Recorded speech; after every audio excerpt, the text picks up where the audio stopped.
Halo, Assalamualaikum. Lagi pada ngapain nih? Ada yang lagi rebahan, ada yang lagi santai ya. Monggo disiapkan dulu minuman kesukaannya. Kita akan diskusi mengenai mengasah gergaji.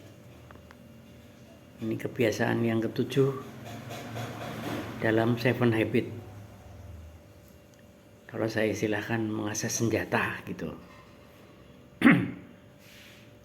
Setelah kemarin di sesi yang lalu kita udah bicarakan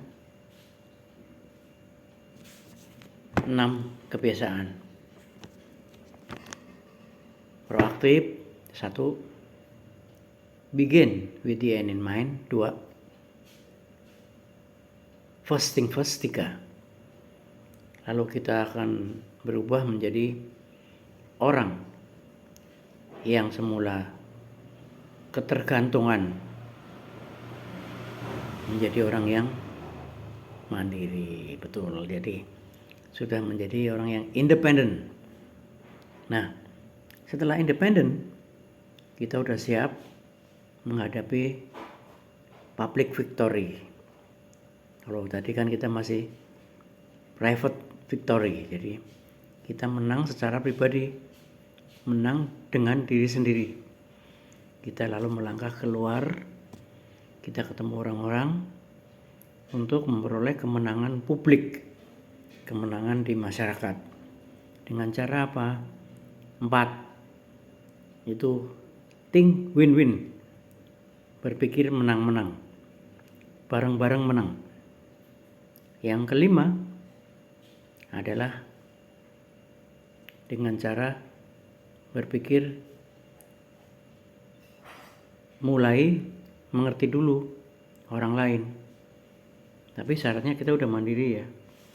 Kalau belum mandiri, nggak ada cara mengerti orang lain, pasti rugi gitu. Jadi kita udah bisa ngerti, kita mengerti dulu kamu maunya apa, kamu punya apa, baru setelah kita tahu, oh saya bisa ini, kita bisa mengerti. Kemudian think win-win, kemudian kita menjadi orang yang bersinergi. Jadi 1 ditambah 1 bukan 2, tapi banyak yang dihasilkan. Nah, 6 ini udah selesai semua. Kita menjadi orang yang saling tergantung, saling bekerja sama. Nah, di lingkaran 6 tadi semuanya, itu ada yang namanya mengasah gergaji, mengasah senjata. Kenapa? Karena di atas langit ada langit. Karena setiap saat kita harus mengasah diri sendiri semakin tajam, dan semakin tajam. Jadi jangan berhenti di keahlian yang dimiliki, hasil yang udah dimiliki, tapi kita terus mengupgrade diri. Nah, ini saya ucapkan terima kasih dulu kepada Mas Bakti Novianto dari UIN Sunan Kalijaga dalam tulisannya di Kompasiana tanggal 2 Juni 2002, sama Mbak Rizkiana Sabania SPD dari Sekolah Islam Al-Haraki. Nah, mengasah senjata atau mengasah gergaji itu intinya ada di produktif. Kalau kita bilang produktif, berarti gimana menurut Anda? Orang yang produktif itu orang yang seperti apa? Apakah orang yang bekerja terus-menerus siang dan malam akan menghasilkan lebih banyak, melupakan quality time, melupakan hobi, melupakan ngaji, melupakan istirahat, atau pakai extra jos, pakai kerating deng, supaya kerja keras gitu. Nah setelah itu dilakukan semua, kok hasilnya kok gini-gini aja ya, nggak ada bedanya. Jadi super sibuk itu tidak sama dengan produktif. Produktif itu adalah efektif dan efisien. Efektif artinya tepat sasaran. Jadi apa yang kita lakukan itu sesuai dengan sasaran kita. Efisien itu adalah tenaga dan usaha yang digunakan jauh lebih ringan gitu. Nah, supaya bisa jauh lebih ringan dan catatan untuk menuju hasilnya itu tepat, itu salah satu caranya adalah dengan mengasah gergaji atau mengasah senjata kita. Nah, coba saya ilustrasikan dulu ya, seperti di bukunya Pak Stephen Covey, Seven Habits itu ceritanya ada 2 orang yang hendak menebang pohon. Masing-masing diberi gergaji. Nah, yang pertama itu anak muda. Tenaganya masih kuat. Datang langsung nebang pohon pakai gergaji. Manual. Langsung dia gergaji pohonnya. Yang kedua, orang tua Pak, lebih tua. Datang, itu dia nggak langsung gergaji. Dia mikir dulu. Dia ngatur strategi. Sudut mana yang mau dipotong. Dan dia mempersiapkan gergajinya dulu. Dia mengasah gergaji dulu sampai tajam. Dia cepat selesai. Tidak capek. Karena udah diperhitungkan tadi. Sore hari yang lebih tua berhasil merobohkan pohon besar itu. Tukang tadi ya.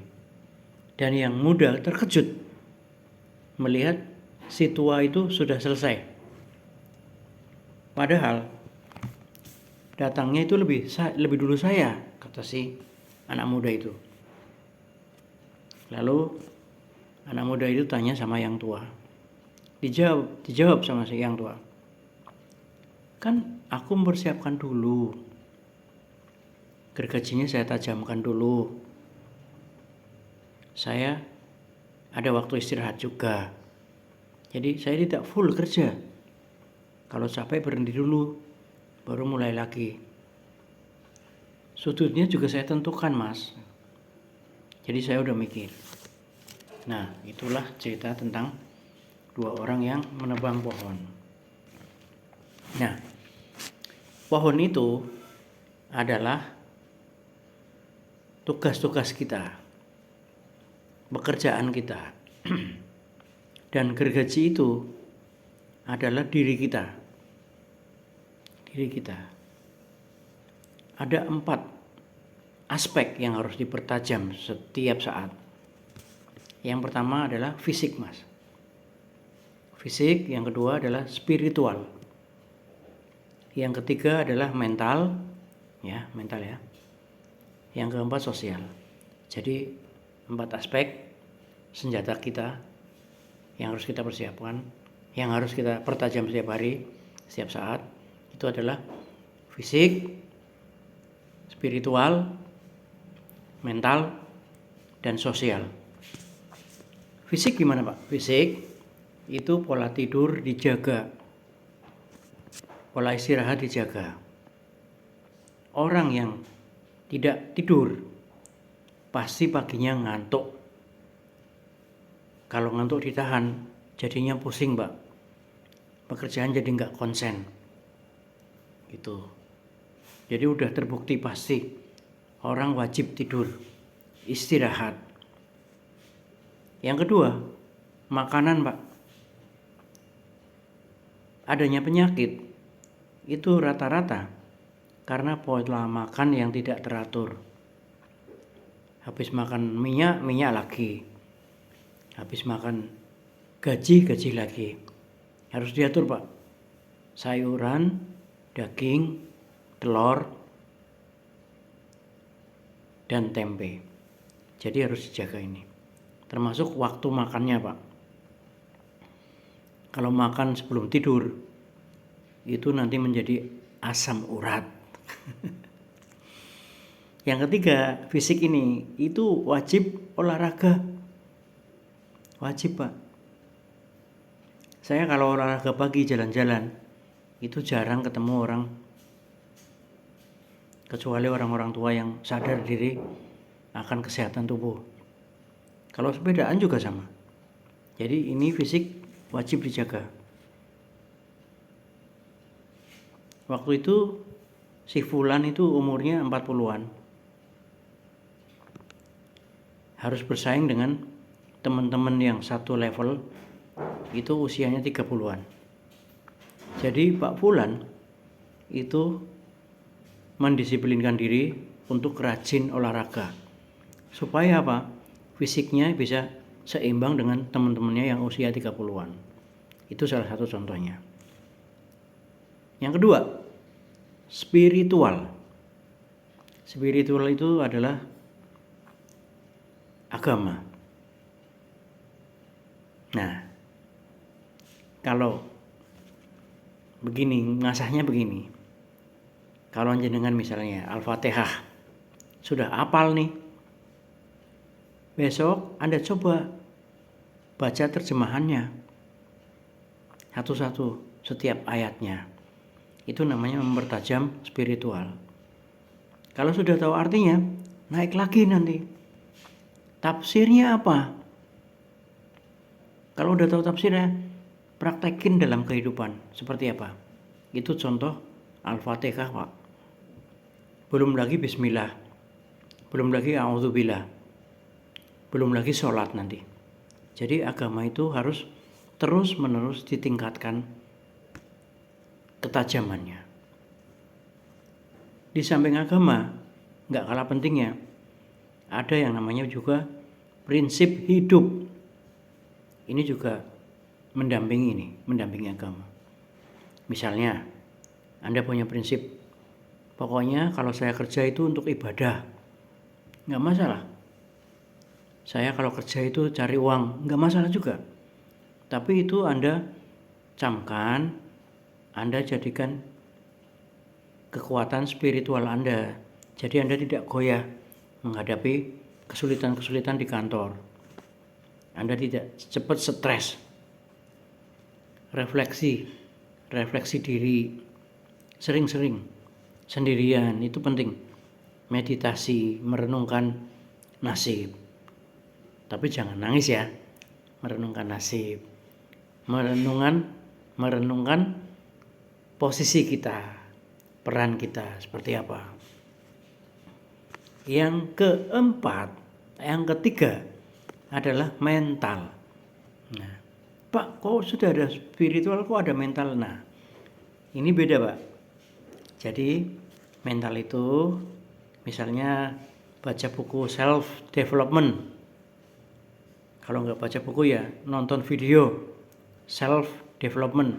Jadi pengembangan diri. Pengembangan diri gimana? Ya. Merenungi, evaluasi. Tadi pagi saya ngapain aja ya? Sore-sore dipikir. Tadi apa ya yang saya salah ya? Tadi saya udah berbuat baik apa ya? Itu mental kita. Itu menambah mental kita. Kenapa tadi saya salah ya? Itu. Berlatih mental. Menerima keterbatasan diri. Itu juga mental. Memang ini ada kaitannya dengan agama tadi, tapi ini lebih ke menerima rasa syukur, ya. Rasa syukur itu diperbesar. Itu. Belajar dan belajar. Jadi hidup ini belajar, Pak. Latihan berpikir positif. Disiplin. Jaga hubungan dengan saudara. jaga hubungan dengan teman-teman sekantor. Ini juga perlu, Pak. Kalau Anda sengit-sengitan sama teman satu kantor, wah ini nggak enak, Pak, kerjanya nggak enak. Pede, membangun rasa pede, Pak. Percaya diri, jangan minder, jangan merasa jadi korban. Anda harus pede, itu juga harus diasah terus. Jangan malu minta tolong. Jadi orang itu kan kerjasama, ini mental, Pak. Jadi mau minta tolong gengsi, mau minta tolong nggak bisa gitu. Padahal kita nggak bisa kerja sendirian. Itu mental, Pak. Yang terakhir itu sosial. Silaturahmi membawa rezeki, Pak. Ketemu orang-orang yang lebih hebat, kita akan termotivasi. Ketemu ayah dan ibu, itu mendapat restu, Pak. Ketemu anak dan istri, itu menambah cas kita. Seperti handphone itu dicas terus. Karena aki kita menyusut, baterai kita menyusut. Kalau ketemu keluarga gitu, kita semangat lagi, Pak. Demikian adalah cara-cara untuk mengasah senjata kita, untuk mengasah gergaji kita. Semoga bermanfaat. Terima kasih. Assalamualaikum warahmatullahi wabarakatuh.